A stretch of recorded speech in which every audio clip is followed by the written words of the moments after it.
All right, welcome back to the scholarship offer system.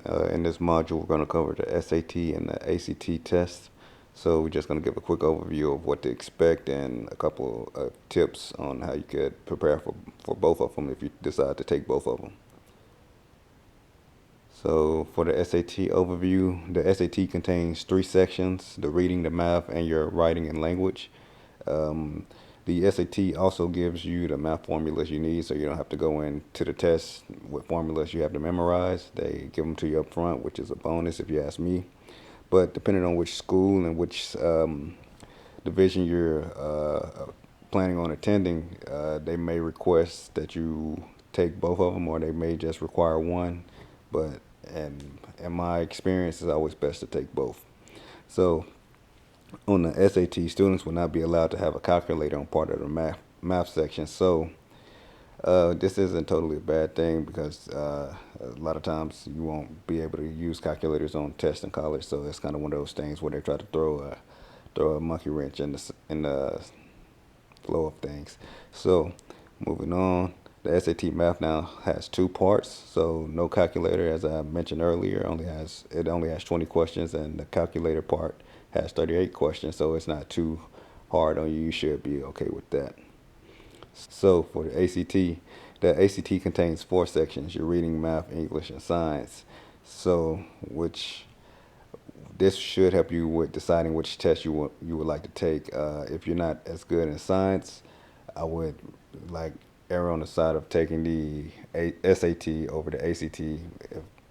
But like I said before, if the school that you're planning on attending requires you to take the SAT or the ACT, you might have to do both. The ACT also has significantly more questions on geometry and trigonometry than the SAT does.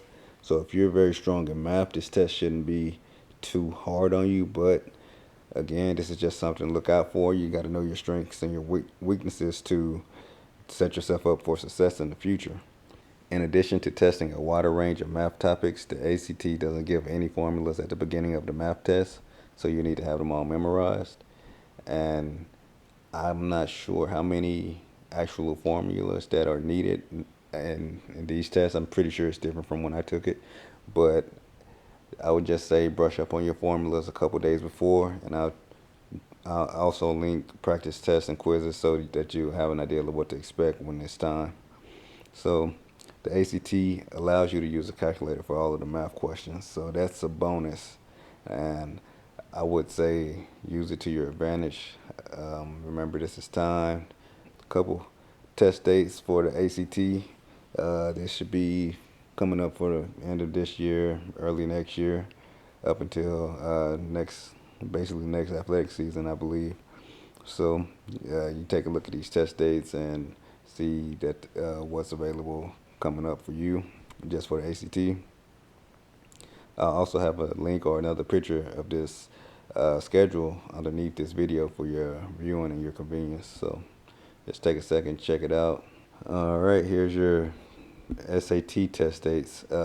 Same thing, I'll put a link and a picture of these below the video as well, just for your convenience.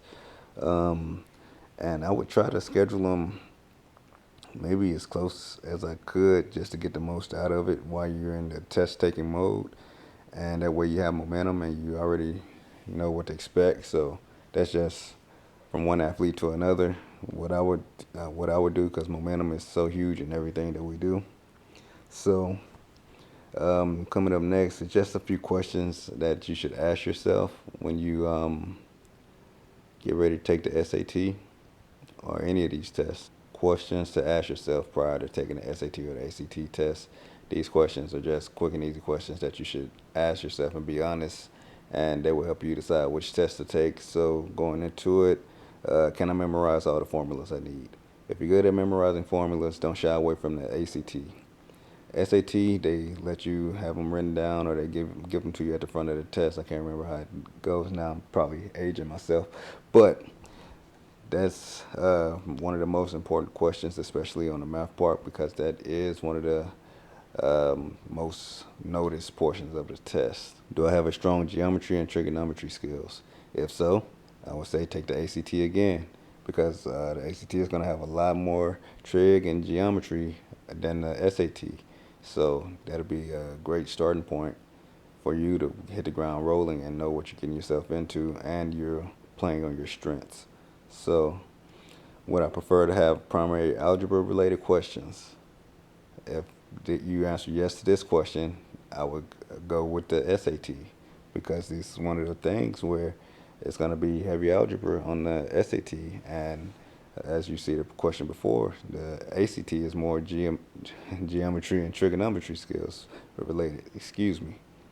So how confident, how confident am I without a calculator? So if you feel like you can make it throughout the whole test without the calculator, I say go for it. ACT is all you. Don't worry about it. If you're confident in your skills without it, I say remember, stick to your strengths. At this time, this is the most important part. So, bottom line, if you're more comfortable with algebra than geometry and trigonometry, then the SAT math section will likely be easier for you than the ACT math. So just keep that in mind, and I say let's go from there. And like I said earlier, we'll have a bunch of resources and practice tests below the video. So I know everyone can't really afford ACT prep courses, and a lot of us don't really have time. So here are like free practice tests, and they also come with the answer keys, and they have study guides. So just trying to help you guys out as much as I can. And thank you for viewing this video. I'll see you in the next one.